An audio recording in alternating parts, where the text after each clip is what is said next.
ای سخون از گوش دل باید شنود، ای سخون از گوش دل باید شنود. گوش دل ای جان ندارد هیچ سود. السلام علیکم ورحمة الله وبركاته.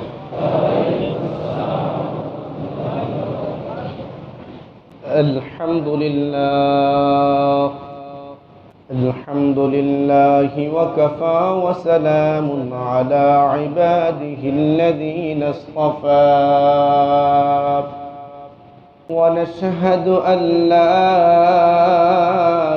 إله إلا الله وحده لا شريك له، وأشهد أن محمدًا عبده ورسوله، أرسله بالحق بشيرا ونذيرا، وداعيا إلى الله بإذنه، وسراجا منيرا. أما بعد، فأعوذ بالله من الشيطان الرجيم. بسم الله الرحمن الرحيم.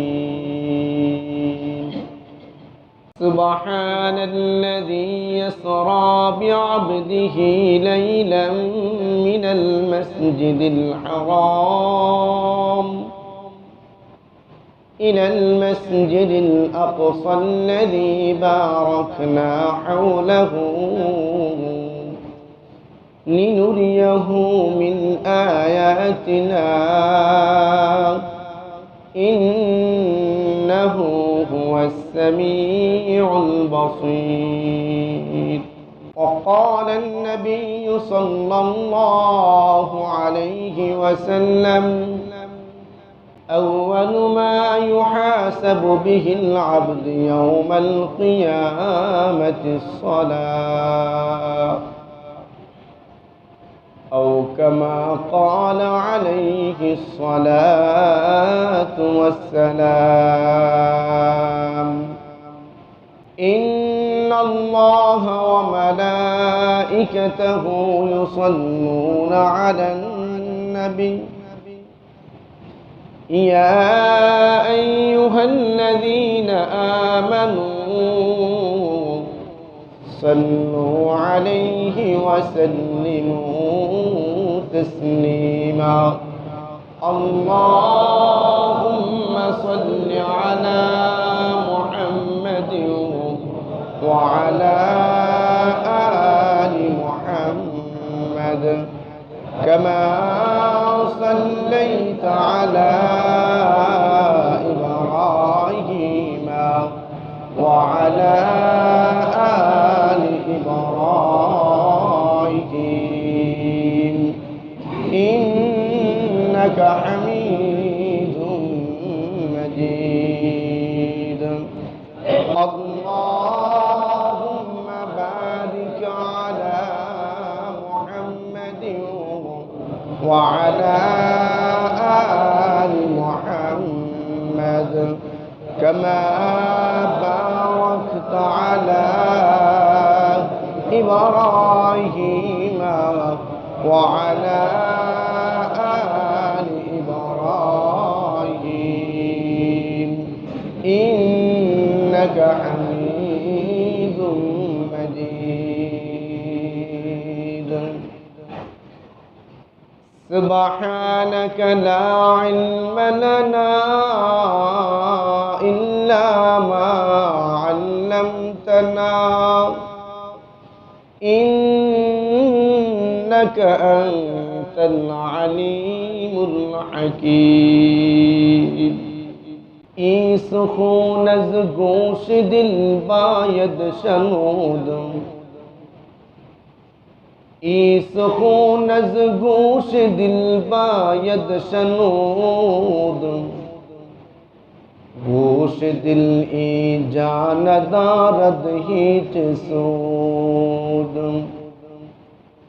گوش دل با جمله حیوا حمد ماست گوش دل با جمله حیوا حمد ماست گوش دل مخصوص نسل آدم است گوش دل مخصوص نسل آدم است محترم हाज़रीन महान अल्लाह पाक के दरबारे लाखों कोटि शुक्र और सुजूद जे अल्लाह जल्ले जलालुहु व अम्मा नवालुहु আমাকে আপনাকে জুমার নামাজ আদায় করার লক্ষ্যে আল্লাহর পবিত্র ঘরে আসার বসার তৌফিক দান করলেন। এজন্য অন্তরে অন্তঃস্থল থেকে কালিমাতে শুকর আদায় করি আলহামদুলিল্লাহ। আল্লাহ পাক রব্বুল ইজ্জত এই পৃথিবীতে যত পয়গম্বর পাঠাইছেন, যত নবী রাসূলদেরকে পাঠাইছেন, সমস্ত রাসূলদের মধ্যে, সমস্ত নবীদের মধ্যে শ্রেষ্ঠ রাসূল, শ্রেষ্ঠ নবী আমার আপনার নবী মুহাম্মদ রাসূলুল্লাহ সাল্লাল্লাহু আলাইহি ওয়াসাল্লাম, যাকে রব্বে করিম শ্রেষ্ঠ দ্বীন দান করেছেন। যেই শ্রেষ্ঠ দ্বীনের পরিপূর্ণতার কথা স্বয়ং আল্লাহ তাআলাই বলে দিয়েছেন, রাসূল নিজ থেকে বলেননি যে আল্লাহ আমাকে যে দায়িত্ব দেয়া পাঠাইছেন ওই দায়িত্ব আমি পরিপূর্ণ করে গেলাম বলে এই কথাটা রাসূল নিজে বলেননি। যেই মালিক যেই দ্বীন দেয়া পাঠাইছেন ওই মালিকই বলতেছেন আল ইয়াউমা আকমালতু লাকুম দীনাকুম ওয়া আতমামতু আলাইকুম নি'মাতি ওয়া রাদিতু লাকুমুল ইসলাম দীনা। হায় উম্মত বা হায় বান্দা, নবীকে যে দ্বীন দিয়ে দুনিয়ায় পাঠাইছি ওই দ্বীন আমি আজ আল্লাহ পরিপূর্ণ করে দিলাম। আমাদের দ্বীনও পরিপূর্ণ, আমাদের নবীও পরিপূর্ণ। এই শ্রেষ্ঠ নবীর শ্রেষ্ঠ দ্বীন আল্লাহ আমাকে আপনাকে অনুসরণ করার জন্য একজন কর্মী হিসাবে আল্লাহ নিজেই নির্বাচন করেছেন। অনেক পয়গম্বররা আবদার করছিল, যখন মুসা আলা নবিয়িনা আলাইহিস সালাতু ওয়াস সালাম যখন রূহের জগতে উম্মতি মুহাম্মদীকে দেখলেন তখন বলতেছে আল্লাহ এই উম্মতগুলো আপনি আমাকে দিয়ে দেন। আমাকে আপনাকে দেখা মুসা আলা নবিয়িনা আলাইহিস সালাতু ওয়াস সালাম দরখাস্ত করতেছে, হায় রব এই উম্মতগুলো আপনি আমাকে দিয়ে দেন। তো আল্লাহ তাআলা বলেন না না, এই উম্মত বন্টন হয়ে গেছে, এই উম্মত বন্টন হয়ে গেছে। বলে কেমনে বন্টন হয়েছে? তাফসীর কিতাবে লেখা আছে, মহল্লায় গ্রাম অঞ্চলে সরস দান আর চিটা, ভালো দান আর চিটা, যেরকম চাল নিতে রাখা একজন মহিলা বা একটা কৃষক যখন চাল নিতে বা কুলায় রেখা যখন ধান আর চিটাকে ফারাক করে, দান আর চিটাকে আলাদা করে, তো আল্লাহ তাআলা মূসা পয়গম্বরকে বলেন আমি সমস্ত বান্দাদের মধ্যে, আমি সমস্ত নবীর উম্মতের মধ্যে উম্মতি মুহাম্মদীকে অন্যান্য নবীদের উম্মতের মধ্যে ধান যেমন চাইলা চাইলা পার্থক্য করে আমি উম্মতি মুহাম্মদীকে সমস্ত উম্মতের মধ্যে এরকম চাইলা চাইলা আলাদা করছি। বলেন আমার আপনার দাম কত? আমার আপনার ইজ্জত কত? বলেন। আমি আপনাদের বিবেকের নাড়া দিতে চাই, রব আমাকে কতটুকু মহব্বত করলে চাইলা চাইলা আমাকে আলাদা করছে। আমি আর আপনি দরখাস্ত করি নাই যে আল্লাহ আপনি আমাকে মুসা পয়গম্বর উম্মত বানান, আমরা দরখাস্ত করি নাই। ইব্রাহিম পয়গম্বর উম্মত বানান, এটা আমরা দরখাস্ত করি নাই, দরখাস্ত করি। আরে আদম আলা নবীনা আলাইহিস সালাতু ওয়াস সালাম তো এক পয়গম্বরের চেহারা নূর দেখছেন, চেহারা নূর, ঝলক ঝলক দেখে বলে রব, এই যে রূহ, এই যে নূর জ্বলতেছে, এটার হায়াত কত? তো হায়াত যেটা বললেন রব একটু কম হয়ে গেছে। তো আদম আলা নবীনা আলাইহিস সালাতু ওয়াস সালাম বলেন, এত সুন্দর নূর যার কপালে চমকায়, এত অল্প হায়াতে কি কাজ করবে? তো যাও আল্লাহ, আমার হায়াত থেকে কিছু অংশ তাকে দিয়া দিলাম। কি ভাই, হায়াত দিয়া দেয়, নবীদের হায়াত দিয়া দেয়। এই জন্য আদম আলা নবীনা আলাইহিস সালাতু ওয়াস সালাম সকল সন্তানকে বসায়া বলতেছে, শোনো শোনো, যদিও আমি সমস্ত নবীদের বাপ, যদি আমি সমস্ত উম্মতের বাপ, যদি আমি সমস্ত বান্দাদের বাপ, কিন্তু শোনো, আমার পরে এমন এক সন্তান আসবে, এমন এক সন্তান আসবে যারা পাহাড়কে পাহাড় গুনাহ করবে, যারা ফেনার মতো গুনাহ করবে, যারা বালিকা রাশির মতো গুনাহ করবে। বলে গুনাহ করবে পাহাড় সমতুল্য, গুনাহ করবে ফেনার সমতুল্য, গুনাহ করবে বালিকা রাশির মতো। গুনাহ তো অনেক অনেক অনেক অনেক হবে। জায়গায় বৈশা একবার বলবে আস্তাগফিরুল্লাহ, পাহাড় পরিমাণ গুনাহ করবে, পাহাড় পরিমাণ গুনাহ করবে, সমুদ্রের ফেনার চেয়ে গুনাহ বেশি করবে, সমুদ্রের ফেনার চেয়ে বেশি গুনাহ করবে, বালিকা রাশির চাইতে গুনাহ বেশি করবে, এমনকি গাছের পাতা লতার চাইতে গুনাহ বেশি করবে। আদম পয়গম্বর বলে আমার পরে এমন এক জাতি আসবে, ওরা জায়গায় বসে একবার বলবে আস্তাগফিরুল্লাহ, রব আমাকে মাফ করে দাও। রব বলেন পাহাড় পরিমাণ গুনাহ রব সাথে সাথে মাফ করবে। ও আমার সন্তানরা শোনো, আমি তোমাদের বাপ, শুধু শুধু গন্ধম ফল খাওয়ার গাছের নিকটে গেছি আমি। ফালা তাকরাবা হাদিহিস শাজারা, এই গাছের নিকটে যাও না। আমাকে শয়তান ধোঁকা দিয়া ফলটা খাওয়ায়া দিল, খাওয়ায়া দিল, এতটুকু হয়েছে। বলেন কত বছর কাজ ছিল? জোরে বলেন, আরো জোরে বলেন, কে কাঁদছে? জোরে বলেন। উনি আমাদের কি হন? উনি আমাদের কি হন? বাবা, আবার নবী, নবী না, এমনকি পৃথিবীর প্রথম নবী, আমাদের বাপ।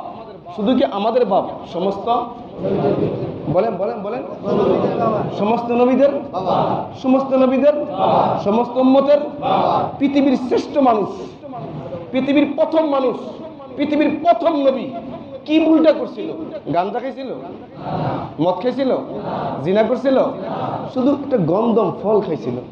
কত বছর কাটছে, কত বছর কাটছে, কিতাবে তাও তো লেখা আছে। বলে কাঁদতে কাঁদতে গর্ত হয়ে গেছে, কাঁদতে কাঁদতে গর্ত হয়ে গেছে।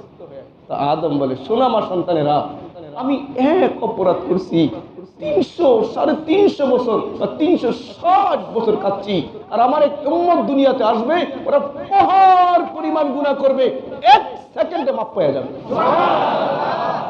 বলেন আদম আমাদের আব্বাজান এই যে গুনাহটা করলেন, কে না জানে? বুঝেন নাই কথা? আদম পয়গম্বর যে এই যে গন্ধম খেয়ে অপরাধটা করছেন, আল্লাহ মাফ করে দিয়েছেন। এই যে অপরাধটা হয়ে গেছে, এটা কে না জানে? বলেন উম্মতে মুহাম্মাদের এক একটা উম্মত যে গুনাহ করে কয়জনে জানে? আদম বলে শোনো শোনো, আমার পরে এমন এক জাতি আসবে, ছেলের গুনাহ বাপ জানবে না, বাপের গুনাহ ছেলে জানবে না, স্ত্রী গুনাহ স্বামী জানবে না, স্বামীর গুনাহ স্ত্রী জানবে না, ইমামের গুনাহ মুসল্লি জানবে না, মুসল্লি গুনাহ ইমাম জানবে না, যার গুনাহ সাথে সাথে তাকে মাফ করে দিবেন। এবার চিন্তা করেন আমার আপনার দাম কত? বলেন এই দামটা আমরা ভুলে গেছি। এই দামটা ভুলে যাওয়ার কারণে মুসলমানের অনুষ্ঠানে লক্ষ লক্ষ টাকা ব্যয় করি। আমার দাম আমি ভুলে গেছি, যেটা আমার কোনো কাজ নাই, যেটা আমার কোনো কাজ নাই।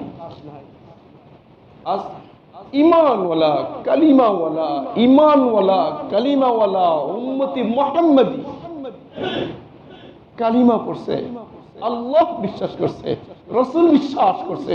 ও মুসলমান, আমার তোমার ভাই, আমার তোমার ভাই, আমার তোমার ভাই পাশে না দাঁড়াবার কারণে, তার নিকটে না যাওয়ার কারণে, তার সংস্রবে না দেওয়ার কারণে, তার খবর না নেওয়ার কারণে হাজার হাজার কালিমাওয়ালা মুসলমান খ্রিস্টান ধর্ম গ্রহণ করতেছে।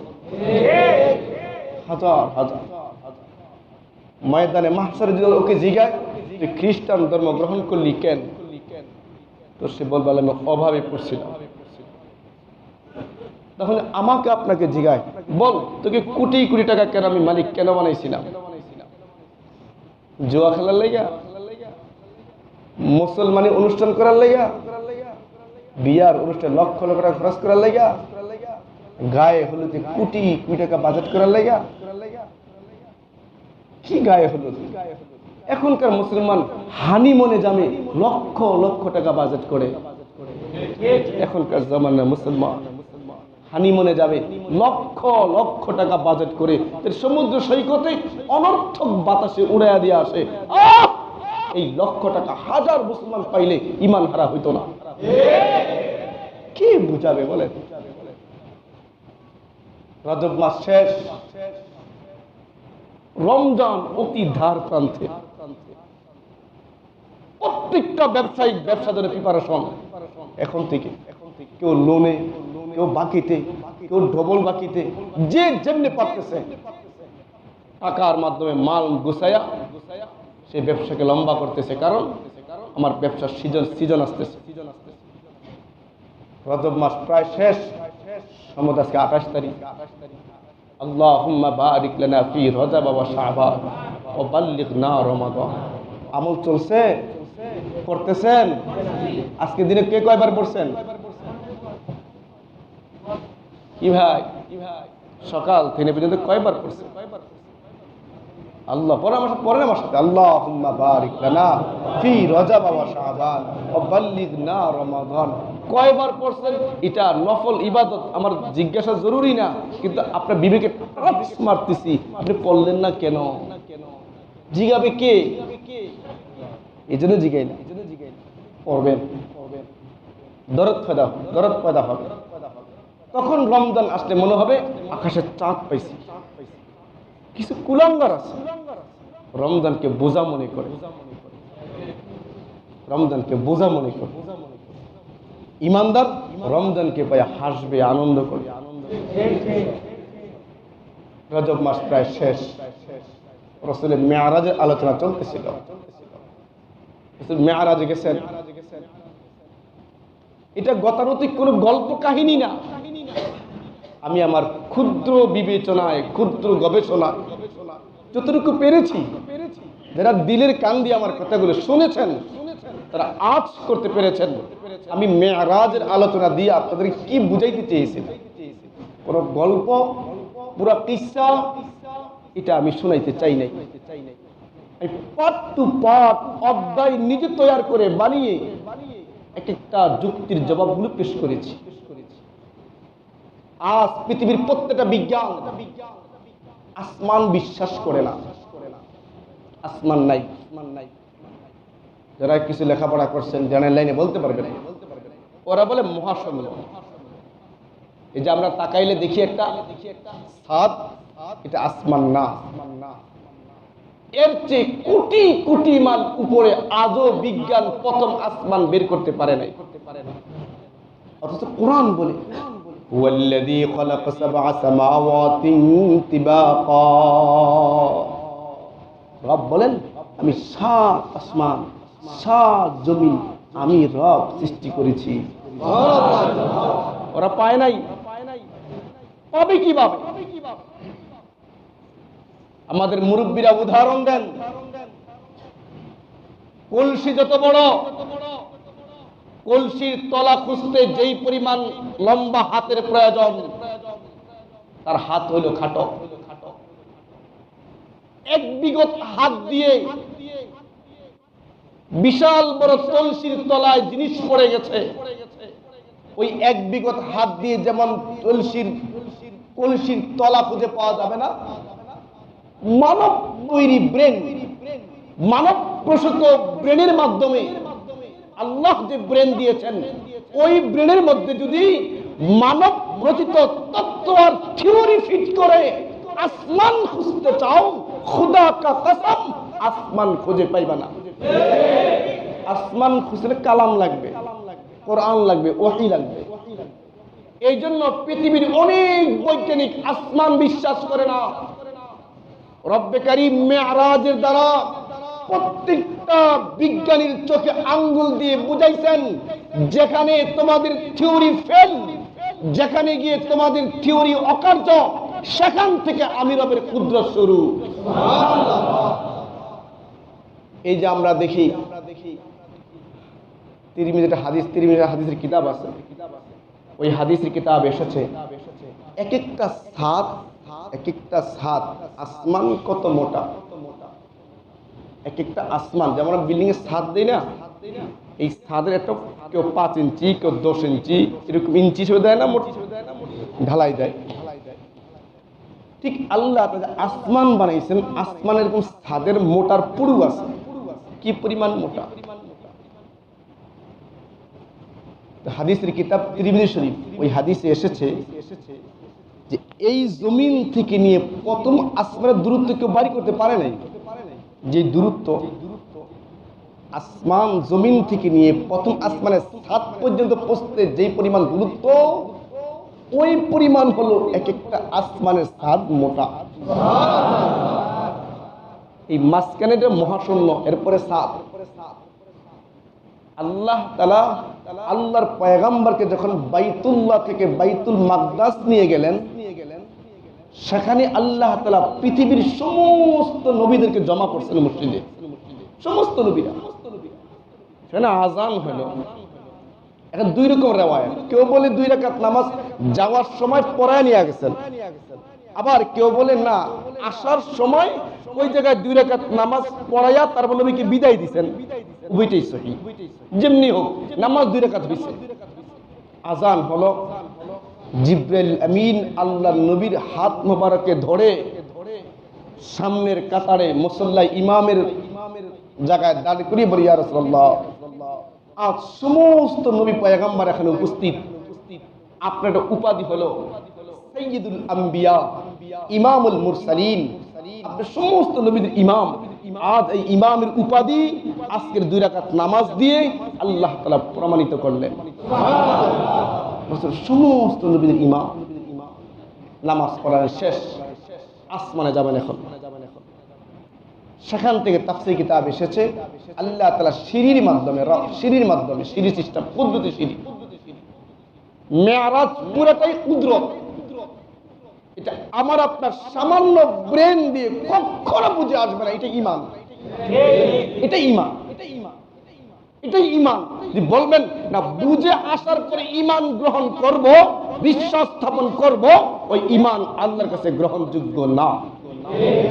ঈমান হলো আল্লাহর প্রত্যেকটা কথা বুঝে আসুক চাই না আসুক, আমার ব্রেনকে দরক বা না দরক, আমার বুঝে আসুক বা না আসুক, আমার ভালো লাগুক বা না লাগুক, আমার যুক্তির ধরক বা না ধরক, বিশ্বাস করার নাম হলো ঈমান।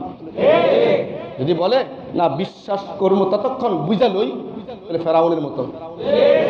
ফেরাউন যখন নীল নদে ডুবতেছিল, তখন বারবার হাবুডুবু খাচ্ছে, একবার কল্লা পানির নিচে যাচ্ছে, আবার ভাইসা উঠতেছে। ওই মুহূর্তে দেখে আসল মালিকের ঈমান ছাড়া গতি নাই। ওই মুহূর্তে বলে আমানতু বিরব্বি মূসা ওয়া হারুন, আমি মুসার খোদার প্রতি আর হারুনের খোদার প্রতি ঈমান গ্রহণ করলাম। আল্লাহ পাক তখন চিৎকার দিয়ে বলে আল্লাহ, এখন সময় হয়েছে। আল্লাহ পাক বলে ইব্রাহিম যাও, দ্রুত নীল নদ থেকে মাটি উঠাও, নাফরমানি মুখে মার। আমার মুসা পয়গম্বর কম যায় তার কাছে কাছে, কত অপরাধ। আরে এই জাতি মুসা পয়গম্বর কি এই কথাও বলছে, বলতো লজ্জা লাগে। এক শিরা রোগ বলতো, ওনার তো এক শিরা রোগ হয়েছে। পয়গম্বরের চরিত্রই আঘাত বনি ইসরাইল জাতিরা করছে। ওই জামানা উলঙ্গ গোসল জায়েজ ছিল, আজকে জ্বালানি আছে, সব উলঙ্গ গোসল করতো। মুসা পয়গম্বর উলঙ্গ গোসল করতেন না। এক জায়গায় গেছে, হঠাৎ দেখ কেউ নাই সেখানে, দুনিয়া কোনো মানুষ নাই। আল্লাহ ঘটাবেন, তুমি ওই জায়গায় কেউ নাই দেখা উলঙ্গ অবস্থায় পানিতে গোসল করতে নামছে, কাপড়গুলোর পাথরে রাখছে, কেউ তো নাই যেহেতু উনি গোসল করে আইসা আসছেন, কাপড়টা ধরবেন, ওর কাপড় ধরতে পারে না, কাপড় ধরে পাথর দৌড় দেয়, কাপড় লে দৌড় তো দেয়, এমন দিক দিয়ে দেয় যে জনগণ ভরা। শেষ পর্যন্ত এই পাথর কাপড় নিয়ে দৌড়াইতে যেই সকল কাফেররা বনী ইসরাইল জাতিরা চরিত্র নিয়ে আঘাত করে বলতো এক শিরা বেরামো না, এজন্য উনি আমাদের চেয়ে আড়াল করে গোসল করে, ঢাইকা গোসল করে, তাদের সামনে গিয়া সব দেখাইয়া এরপরে পাথর স্থির হয়েছে। বলেন কিরকম কষ্ট না এটা, কিরকম কষ্ট। এই জাতির ওনাকে এক মেয়েকে সাজা নিয়ে গেছে, বড় মজমার ওয়াজ করতেছে, বড় মজমা ওয়াজ করতে মুসা পয়গম্বর এক মহিলাকে টাকা দিয়ে বানায় নিয়ে গেছে যে তুমি বড় মজমা দাঁড়ায় বলবা, মুসা যখন লম্বা লম্বা ওয়াজ করবো তখন দাঁড়ায় তুমি বলে মুখ ফুটে বলবা, হ্যাঁ লম্বা লম্বা ওয়াজ করেন, আপনি আমার সাথে অপকর্ম করছেন। খুদার কসম ওই সময় জাতিরা আমাদের নবীর আগে যত জাতি ছিল বদমাশ, নবীদেরকে যতভাবে যন্ত্রণা জুলুম নির্যাতন করেছে, ওই জামানার দুষ্টামের এক একটা স্যাম্পল এই জামানার এক একটা কুলাকার আলেম ওলামার সাথে করতেছে। কখনো আলেমকে বিভিন্ন চরিত্রের নাম দেয়, কত কিছু করতেছে, ওলামা ইকরাম সহ্য করে তারপরে কাপড় পরছে। যাই হোক, এটা বলা মাকসাদ না। আল্লাহর পয়গম্বরকে ইমাম মানে সেখানে আসমানে উঠাইছেন, সব কুদরতি অপারেশন, কুদরতি লেনদেন। প্রথম আসমানে গেলেন, আওয়াজ তাফসিরে দাঁড়ানো আছে, আওয়াজ দেওয়া হলো, জিবরিল আওয়াজ দিলেন, ওই পাশ থেকে গেট এখনো খোলা হয় নাই, আওয়াজ দেওয়া হচ্ছে, কে বলে আমি জিবরাইল, সাথে আল্লাহর পক্ষ থেকে দাওয়াতি মেহমান মুহাম্মদ রাসূলুল্লাহ সাল্লাল্লাহু আলাইহি ওয়াসাল্লাম। দারওয়ান সাথে সাথে দরজা খুলে দিলেন, সেখানে কথাবার্তা হলো, প্রথম আসমান দেখা সাক্ষাৎ করবে। কত দ্রুত উঠছেন, আসমান কত বড় এটা আরেকদিন শোনাবো আপনাদেরকে আমি, এটা বৈজ্ঞানিক আলোচনা। দ্রুত উঠছেন, সেই আসমানে প্রথম আসমানের মোলাকাত হলো আমাদের পৃথিবীর প্রথম মানুষ আদম আলা নবিয়িনা আলাইহি সালাতু ওয়াসসালাম। দেখা হয়েছে, কথাবার্তা হয়েছে, এমনকি আমাদের আব্বাজান আদম আলা নবিয়িনা আলাইহি সালাতু ওয়াসসালামকে সমস্ত রূহগুলোকে দেখানো হয়েছে। আসহাবুল ইয়ামিন মা আসহাবুল ইয়ামিন ওয়া আসহাবুশ শিমাল মা আসহাবুশ শিমাল। ডান আর বাম, ডান দিকে রূহগুলোকে দেখানো হলো, ওই রূহগুলো দেখে আদম আলা নবিয়িনা আলাইহিস সালাতু ওয়াসসালাম মুস্কি হাসি দিলেন, জান্নাতি রূহ। বাম দিকে তাকানো হলো, বাম দিকে রূহগুলোর চেহারা কালো, জাহান্নামের ছাপ লেগে রয়েছে, উনি দেখে চেহারা মলিন হয়ে গেল। আদম পয়গম্বর কথা বললেন, বাপ ছেলে কথা বলছে, অনেক কিছু হয়েছে সেখানে। এখানে মূল কথা হলো প্রথম আসমানে আদম পয়গম্বরের মুলাকাতের উদ্দেশ্য কেন দেখেন আল্লাহ তোমার সাথে মুলাকাতের উদ্দেশ্য। আমরা সারা জীবন মুলাকাত হয়েছে শুনতেছি, উনার সাথে প্রথম আসমানে মুলাকাতের মেরাজের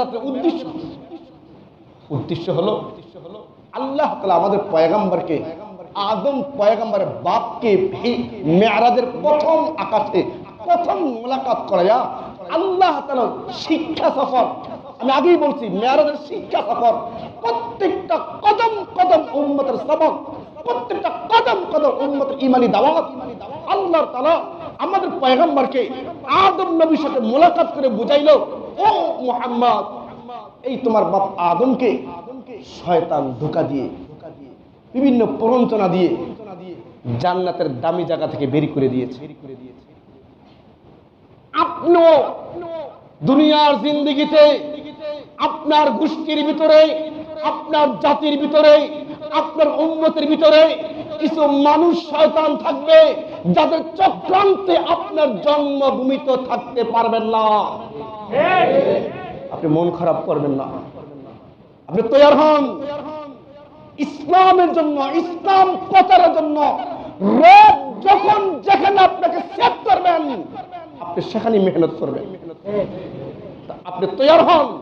আপনার বাপ শয়তান তাকে জান্নাত থেকে কত কুমন্ত্রণে বের করে দিয়েছে, আপনার উম্মতের মধ্যে, আপনার উম্মতের মধ্যে আপনার নিয়ামত তারা ভোগ করবে, আপনার দয়া তারা ভোগ করবে, আপনার অনুগ্রহ ইহসান তারা ভোগ করবে। এরপর চাইবে আপনাকে কিভাবে মদিনা মক্কা থেকে বের করা যায়। শুধু কি বের করা যায়, হত্যার ফয়সালা করছে, নবীকে হত্যা করে ফেলবে। কিরকম হত্যা? ওই জামানায় 17 গোষ্ঠী ছিল, 17 গোষ্ঠীর 17 জন নেতা নবীকে গভীর রাত্রে মারবে না। যখন রাত অন্ধকার পার হয়ে যখন সুবে সাদেক প্রকাশ্য হয়ে যাবে, দিবালোকের মতো সাদা আভা ঠান্ডা বাতাস বইবে, ওই মুহূর্তে মুহাম্মাদের চেহারা দেখা দেখা 17 গোষ্ঠীর 17 তরবারিতে একসাথে কোপ দিব। নবী মুহাম্মদ 18 টুকরা হয়ে যাবে। চিন্তা করে দেখেন, এই মোলাকাতে সবক দিলেন ওই পয়গম্বরকে দেখা যায় আপনার তৈয়ার থাকেন, এরকম এরকম কুরবানি আপনার আসবে। বুঝছেন কিছু আপনার আমার? মেরাজ, আল্লাহর পয়গম্বর প্রথম আসমান ভ্রমণ করে মহাশূন্য পাড়ি দিয়ে দ্বিতীয় আকাশে গেলেন। একই আলোচনা, আওয়াজ দিলেন, সালাম কালাম হলো, অনুমতি হলো, গেট খুললেন। গেট খোলার পরে অনেক কিছু দেখলেন। এমনকি এই যে আল্লাহ রাসূলকে আল্লাহ তাআলা বাইতুল মাকদাস থেকে সফরে নিয়ে যাচ্ছেন, পুরো সিদরাতুল মুনতাহা যাওয়া পর্যন্ত পুরো রাস্তার ভিতরে চতুর্পাশে আল্লাহ তাআলা কোটি কোটি ফেরেশতা দিয়া কাতার বন্দি দাঁড় করাইয়া আল্লাহর নবীকে ইস্তেকবাল দিয়ে নিয়ে গেছিলেন। লক্ষ লক্ষ ফেরেশতা নিয়োজিত ছিল মেরাজের রাত্রিতে। সেই নবীর উম্মত আমরা। কোন নবীকে আল্লাহ তা এরকম প্রটোকল দেয় নাই রে ভাই, কোন নবীকে দেয় নাই। কোন নবীর গুনাহ, উম্মতের গুনাহ এত সহজে রব মাফ করে নাই। আমার তোমার গুনাহ রব যত সহজে মাফ করতেছে। আমার তোমাকে সহজে ব্যবসা রব দিবেন, এরকম সহজ নেকি কামাইবার মৌসুম পৃথিবীর কোন নবীর উম্মতকে রব দেয় নাই। আমাকে তোমাকে রব দিয়েছে। বলেন রবকে আমি কি দিয়েছি? দুনিয়া কামাইতে কামাইতে ঘামায়া গেছি, খুদা কা কসম মালিকের কদমে সিজদা মারতে মারতে একটু ঘামাই নাই, একটু ঘামাই নাই, একটু ঘামাই নাই, একটু ঘামাই নাই। আর পয়গম্বর দাঁড়ায়া থাকতে থাকতে পাও মোবারক ফুইলা যাইতো। তাহা মা আনজালনা আলাইকাল কুরআনা লিতাশকা। রব বলে পয়গম্বর আপনি মন দাঁড়ায়া দাঁড়ায়া নামাজ পড়া কষ্ট করলে ইহুদিরা সমাজের বাইরে গিয়ে দাওয়াত দেয়। দেখ নবী মুহাম্মদ কত আগে ভালো ছিল, কি নতুন ধর্মের দাওয়াত নিয়ে আইছে। ওই ধর্মের দাওয়াত নিয়ে আসার কারণে দেখ দাঁড়াইয়া থাকতে থাকতে পাগুলো ফুলা গেছে গা। ওই মুনাফিকরা রাস্তায় গিয়ে উল্টা প্রচার করবে, আপনি লম্বা রাতে নামাজ পড়েন না। ওরা হিতে বিপরীত বুঝে, উল্টা বুঝে, আপনি তো পড়েন না। এজন্য রব বলেন ইয়া আইয়ুহাল মুজাম্মিল কুমিল লাইলা ইল্লা কালিলা। উঠেন, কিছু অংশ উঠেন, দাঁড়ায়া নামাজ পড়েন, লম্বা পড়া লাগবে না আপনার। কুমিল লাইলা ইল্লা কালিলা, কিছু সময় পড়ে। আমার তোমার পয়গম্বর নামাজ পড়তে পড়তে পাও ফুলায় আলায়, আর আমার তোমার উম্মত নামাজে আসতে কতক্ষণে যাবে পরেশান হয়ে যায়, পরেশান হয়ে যায়। দ্বিতীয় আসমানে গেলেন, অনেক কথাবার্তা হলো।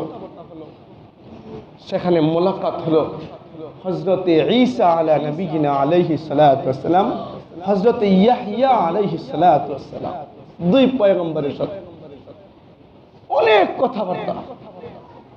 তাফসীর কিতাবে লেখে মেরাজের রাত্রিতে এই দুই পয়গম্বরকে রব দ্বিতীয় আকাশে কেন দেখাইলেন, মোলাকাত কেন করালেন, কি সবক রাসূলকে দিলেন আল্লাহ তাআলা ওই রাতে। ঈসা পয়গম্বর আর আমাদের নবী সময় বয়সে কাছাকাছি। ঈসা নবীর পরেই আমাদের নবী দুনিয়াতে আসছেন। ঈসা নবীর যুগের কিছু ব্যবধান পরে আমাদের নবী আসছেন। ঈসা নবীর যুগ আর আমাদের নবীর যুগ কাছাকাছি, এই জন্য মোলাকাত এক নাম্বার করে মোলাকাত করাইছে। দুই নাম্বার আমি আর আপনি হাসরের মাঠের যে আযাব আর কষ্ট হবে, হাসরের মাঠ তামার মতো গরম হয়ে যাবে, সীসার মতো গরম হয়ে যাবে, সূর্য আধা হাত মাথা উপরে চলে আসবে, প্রত্যেকটা মানুষ 50,000 বছর দাঁড়ায় থাকবে, উলঙ্গ দাঁড়ায় থাকবে, সমুদ্রের ভিতর এমনকি ঘামের সমুদ্রে সাঁতার কাটবে। ওই মুহূর্তে প্রত্যেকটা উম্মত বলবে, রব জান্নাত দাও, জাহান্নাম দাও, কোনো আপত্তি নাই, তবে রব হাসরের মাঠে আযাব থেকে বাঁচাও। আর সহ্য হয় না। কাফেররাও বলবে রব জান্নাত দাও, জাহান্নাম দাও, যা ইচ্ছা তাই দাও, কিন্তু হাসরের মাঠে আযাব থেকে বাঁচাও। আর পারতেছি না। তখন তাদের মাথায় আসবে আমাদের প্রথম বাপ আদম, আমাদের প্রথম নবী আদম। ওনার কাছে গেলে মনে হয় কিছু একটা হবে। পুরো হাসরবাসী দৌড়ে আদম পয়গম্বরের কাছে, বাবা আউয়ালুন নাস, আপনি প্রথম মানুষ, আপনি প্রথম নবী, আপনি আমাদের বাপ, আপনি সুপারিশ করেন রব যেন এই হাসরের মাঠে আযাব থেকে আমাদেরকে পরিত্রাণ দেয়। উনিও যাবেন না। মূল কথা আসতে সময় কম, চলে যাচ্ছি। ওই হাসরের মাঠে প্রত্যেকটা উম্মত আদম পয়গম্বরের কাছে যাবে, ঈসা নূহ পয়গম্বরের কাছে যাবে, এমনকি দাউদ পয়গম্বরের কাছে যাবে, অসংখ্য পয়গম্বরের কাছে যাবে। কোন পয়গম্বর কিচ্ছু বলবেন না, বলবে আরে আমি তো নাফসি নাফসি, তোমাদের কি খবর নেব আমি। একমাত্র এক পয়গম্বর বলবে, আমার দিল সায়, তোমরা যদি ঈসা পয়গম্বরকে যেতে পারো কিছু একটা হতে পারে। কারণ ঈসা পয়গম্বর আর আমাদের পয়গম্বরের যুগ সমান। এক রহস্য। দুই রহস্য, ঈসা পয়গম্বরের মা হলো মরিয়ম। এই মরিয়ম আলাইহিস সালাতু ওয়াস সালামকে আল্লাহ তাআলা নবীর সাথে জান্নাতে বিবাহ পড়াবেন। ওই বিয়ের অনুষ্ঠানে আমি আর তুমি থাকবো। যদি ভাই আমার তোমার যেন সুন্নত থাকে, সুন্নত থাকে, নবীর বিয়েতে তুমি যাত্রী হতে পারবা। যার মাকে রাসূল জান্নাতে বিয়ে করবেন তিনি হলেন ঈসা। এদিক দিয়ে একটা বাপ বেটা সম্পর্ক। আমাদের মাদ্রাসার কিতাব পড়ায় মান্তিক, ওই মান্তিকের কায়দা এখানে বাপ বেটা সম্পর্ক। তখন ঈসা পয়গম্বরের কাছে গেলে বলবে, আমার কাছে বুদ্ধি আছে, চলো চলো চলো, আমি তোমাদের কাছে আখির পয়গম্বর মুহাম্মদুর রাসূলুল্লাহর কাছে নিয়ে যাই। উনি পাঠাবেন না, সমস্ত পয়গম্বররা পাঠাবেন। তোমরা নূহের কাছে যাও, তোমরা ইব্রাহিমের কাছে যাও, তোমরা আদমের কাছে যাও, এরকম পাঠাবেন। ঈসা কোন উম্মতকে পাঠাবেন না, উনি উম্মতকে সাথে নিয়ে আল্লাহর নবীর দরবারে নিয়ে যাবেন। এই কারণে মেরাজের রাত্রিতে আল্লাহ তাআলা পয়গম্বরের মোলাকাত করাইছেন। সুবহানাল্লাহ বলবেন না? এই কারণে মোলাকাত। তিন নম্বর কারণ ঈসা আলা নবী, তিন নম্বর কারণ ঈসা আলা নবিয়িনা আলাইহিস সালাতু ওয়াস সালাম ইয়াহইয়া আলাইহিস সালাম এক আত্মীয়তা সম্পর্ক।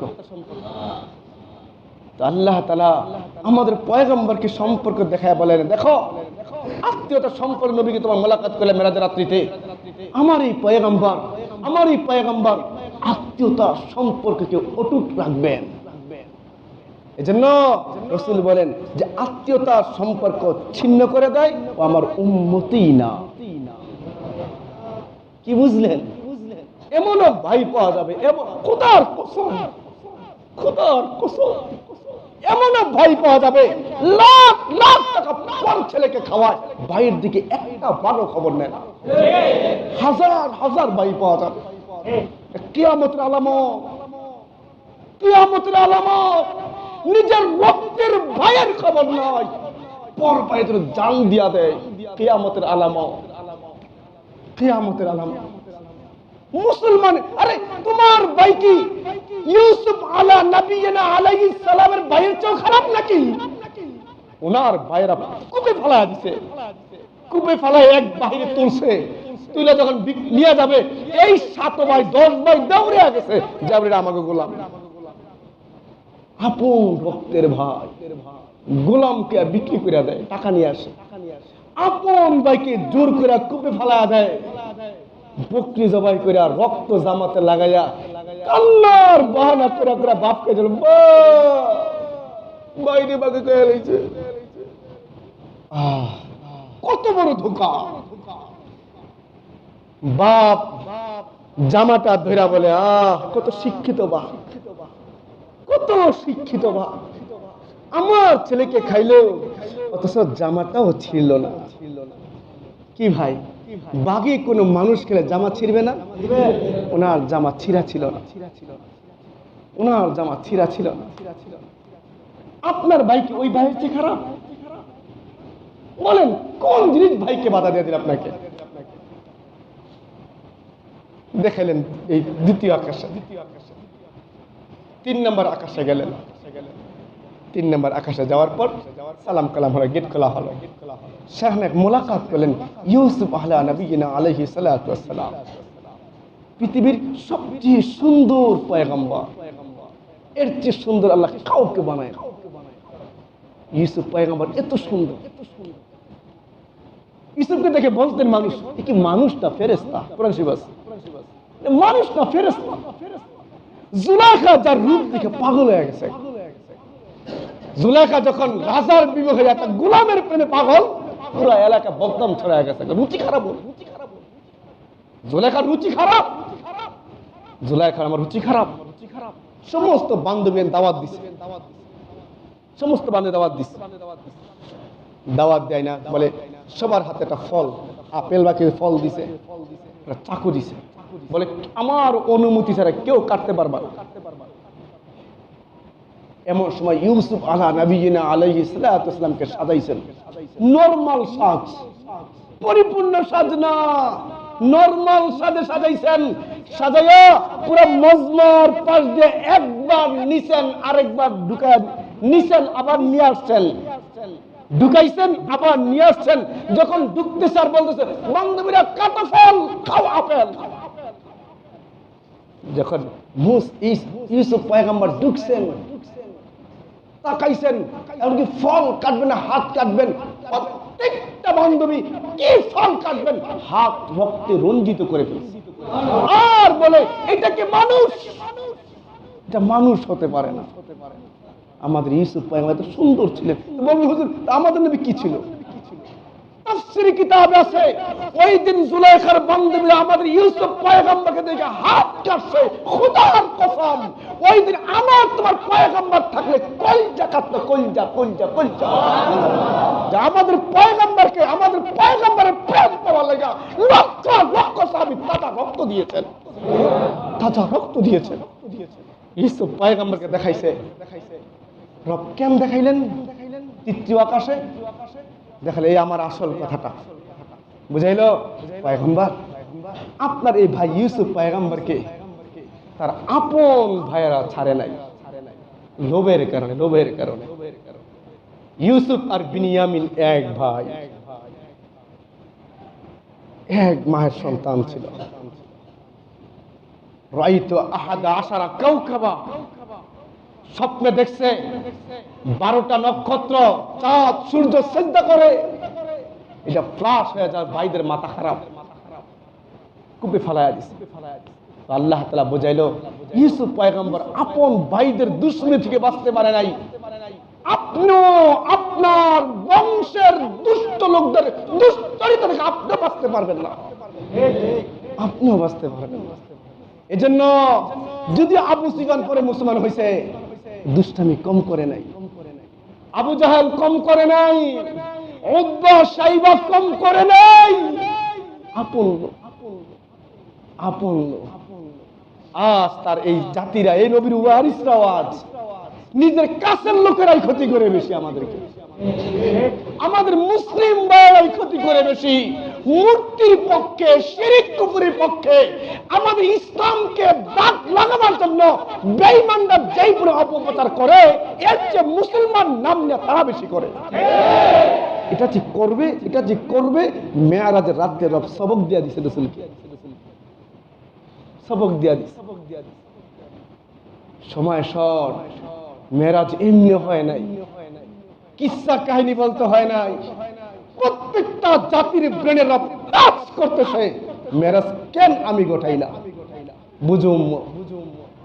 তারপর নিয়ে গেলেন চতুর্থ আকাশ, বিশাল শূন্য পাড়ি দিয়ে আকাশে গেলেন। আকাশে যাওয়ার পর সেখানে মোলাকাত হলো হযরত ইদ্রিস আলা নবিয়িনা আলাইহিস সালাতু ওয়াস সালাম, একজন পয়গম্বর। উনি পৃথিবীতে চিঠির মাধ্যমে দাওয়াত দেওয়া, চিঠি আবিষ্কার, লেখা আবিষ্কার, চিঠি আবিষ্কার পৃথিবীতে প্রথম করেছেন ইদ্রিস আলা নবিয়িনা আলাইহিস সালাতু ওয়াস সালাম। এই পয়গম্বরের সাথে রাসূলের মোলাকাত করায়া চতুর্থ আকাশে আল্লাহ পাক শিক্ষা সফরে শিক্ষা দিলেন, পয়গম্বর এমন এক জামানা আপনারও আসতে পারে, আপনাকে যদি আমি রব লেখা শিখাই নাই, রব লিখতে পারতেন না, রাসূল লিখতে পারতেন না, রাসূল লিখতে পারতেন না, কিন্তু রব কুদরতি ভাবে হুদাইবিয়ার সন্ধির সময় কিছু লেখা লেখায়া দিয়েছে, নিজে লেখছে কুদরতি লেখা।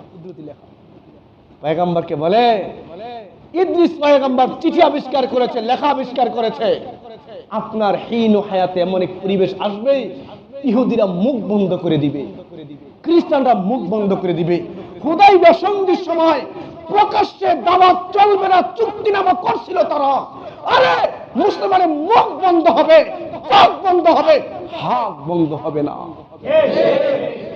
রাসূলকে তখন বললেন আপনি চিঠির মাধ্যমে দাওয়াত দিবেন, চিঠির মাধ্যমে দাওয়াত দিবেন, এই চিঠির দাওয়াত আপনি দিবেন, এর প্রিপারেশন মেরাজের রাতে আল্লাহ দিয়া দিয়েছে। এটা আমাদের কিতাব আছে, রাসূল পুরো জিন্দেগিতে যতগুলো চিঠি দিয়া দাওয়াত, সব চিঠি আমার কাছে কিতাব আকারে আছে, কোন দেশে কোন চিঠি লিখছিলেন, চিঠির মাধ্যমে দাওয়াত। মেরাজের চতুর্থ আকাশের রব এটা শিখিয়েছে। সময় সব আল্লাহ এই মেরাজ থেকে আমাদের দামকে বুঝার তৌফিক দান করুন। রব যে বলে সুবহানাল্লাযী, আমি বল হুজুর কই পেছেন এগুলো, সুবহানাল্লাযী আসরা বিআবদিহি লাইলাম মিনাল মাসজিদিল হারাম ওয়া ইলাল মাসজিদিল আকসা আল্লাযী বারাকনা হাওলাহু লিনুরিয়াহু মিন আয়াতিনা, লিনুরিয়াহু মিন আয়াতিনা। রব বলেন মেরাজের রাত্রিতে আমি আমার হাবিবকে, আমি আমার দোস্তকে আমার নিদর্শন দেখাবো, লিনুরিয়াহু মিন আয়াতিনা, লিনুরিয়া দেখাবো, আয়াতিনা আমার নিদর্শন। এই তাফসীরে সব পাবেন, এক দুই শব্দ, লিনুরিয়াহু মিন আয়াতিনা, দুই শব্দের সব ঢুকান। রব বলে আমি মেরাজ সব নিদর্শন দেখাইছি, জান্নাত দেখাইছি, এমনকি মেরাজে গিয়ে রাসূল জিবরাইল পুরো আযাব দেখছে। দুনিয়াতে একবার দেখতে চাইছিলেন, একটা পর দেখছে মাত্র, কিন্তু মেরাজে গিয়া পুরো 600 পাখা কইলা জিবরাইলকে পুরা দেখছেন। আল্লাহ আমাদের সকলকে সামনের সাথে বাকিকে বল ভালো বাঁচায় রাখলে, আল্লাহ আমাদের সকলকে এই মেরাজ থেকে রব যা শিখাইতে চাইছে ওই শিক্ষাকে অর্জন করার তৌফিক দান করুক। আমিন।